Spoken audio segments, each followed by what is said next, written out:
Good morning friends. मैं आशीष Pandey, BSc nursing student, और आप देख रहे हैं हमारा यूट्यूब चैनल फ्यूचर डॉक्टर आशीष पांडे।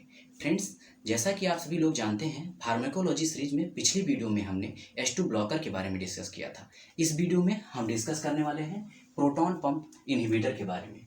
अब चलिए फ्रेंड्स, जान लेते हैं ये प्रोटॉन पंप इनहिबिटर होता क्या है।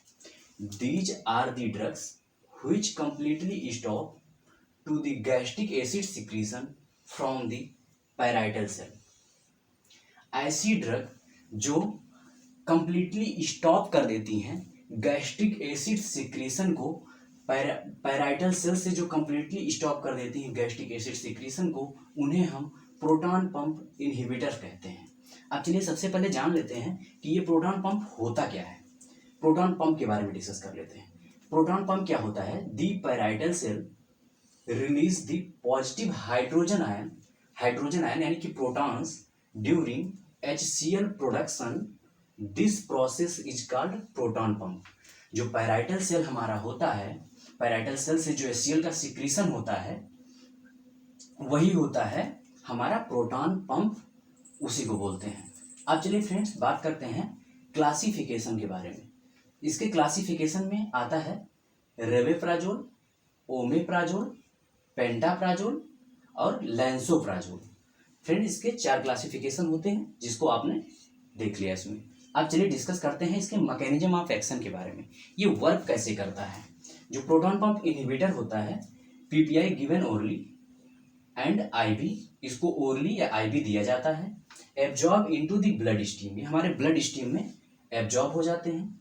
Inhibit the production of positive hydrogen ion या प्रोटॉन, जो होता है पॉजिटिव हाइड्रोजन आयन को ये इनहिबिट कर देता है, प्रोटॉन को इनहिबिट कर देता है। This completely stop to the gastric acid secretion from the parietal cell, और ये कंप्लीटली स्टॉप कर देता है गैस्ट्रिक एसिड सिक्रीशन को हमारे पैराइटल सेल से, जिसकी वजह से हमारे स्टमक में एसिडिटी की मात्रा कम हो जाती है। अब चलिए फ्रेंड्स, बात करते हैं इसके इंडिकेशन के बारे में। इसका इंडिकेशन क्या होता है? इंडिकेशन में इसका सबसे पहला होता है GERD, गैस्ट्रोइसोफेजियल रिफ्लक्स डिजीज होता है। ये GERD में सबसे पहले होता है, इसका यूज किया जाता है। दूसरा होता है ड्यूडेनल अल्सर, जो हमारे इसमें स्टमक के बाद में जो स्मॉल इंटेस्टाइन का पार्ट होता है ड्यूडेनम, उसमें जो होता है अल्सर का फॉर्मेशन हो जाता है। इस डिजीज में इसका यूज किया जाता है, ड्यूडेनल अल्सर में। नेक्स्ट होता है इरोजन इसोफेजाइटिस, जो हमारा इसोफेगस होता है, फूड पाइप होता है, उसमें इरोजन अल्सर का फॉर्मेशन हो जाता है। तो ऐसी कंडीशन में भी प्रोटॉन पंप इनहिबिटर का हम यूज करते हैं। नेक्स्ट है प्रिवेंशन ऑफ NSAID। NSAID क्या होता है? NSAID का मतलब होता है non steroid anti inflammatory drug. अगर इस मेडिसिन को लेने की वजह से हमारे स्टमक में अल्सर का फॉर्मेशन होता है, तो ऐसी कंडीशन में भी हम प्रोटॉन पंप इनहिबिटर का यूज करते हैं। अब चलिए फ्रेंड, बात करते हैं कॉन्ट्रा इंडिकेशन के बारे में। कॉन्ट्रा इंडिकेशन में क्या होता है? Hyper sensitive to these drug.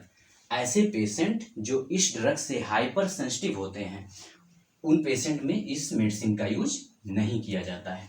अब चलिए फ्रेंड, बात करते हैं इसके एडवर्स इफेक्ट के बारे में। इसके एडवर्स इफेक्ट में यानी कि साइड इफेक्ट में क्या होता है? डायरिया हो सकता है, पेशेंट को डायरिया की कंडीशन देखने को मिल सकती है।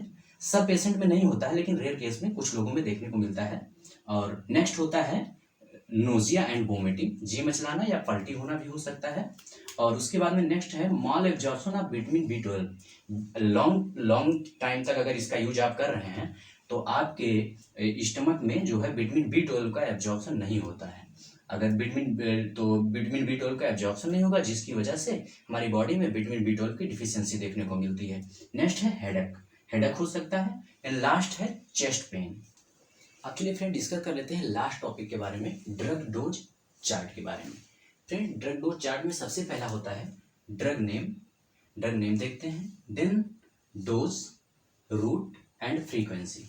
इसमें सबसे पहला ड्रग है पेंटाप्राजोल जो होता है, इसका डोज होता है 40 mg। ओरल दिया जाता है, BD या OD, दिन में 1 बार, या डॉक्टर कभी इसको दिन में 2 बार भी प्रिस्क्राइब करते हैं। अब नेक्स्ट है ओमेप्राजोल जो होता है, ओमेप्राजोल का डोज होता है 20 to 40 mg। ओरल, ओडी या बीडी, दिन में एक बार या दिन में 2 बार डॉक्टर द्वारा प्रिस्क्राइब किया जाता है। देन नेक्स्ट है रेमेप्राजोल, इसकी जो डोज होती है 20 mg, ओरल, ओडी इसको डॉक्टर द्वारा प्रिस्क्राइब किया जाता है। देन लास्ट है लैंसोप्राजोल, इसका जो डोज होता है 30 mg, ओरल, इसको ओडी डॉक्टर द्वारा प्रिस्क्राइब किया जाता है। फ्रेंड्स, आज की वीडियो में इतना ही, मिलते हैं नेक्स्ट वीडियो में नए टॉपिक के साथ। तब तक के लिए अगर आप हमारे इस यूट्यूब चैनल पे नए हैं तो हमारे चैनल को सब्सक्राइब करें। अगर हमारी वीडियो अच्छी लगी हो तो वीडियो को लाइक करें, शेयर करें। मिलते हैं नेक्स्ट वीडियो में।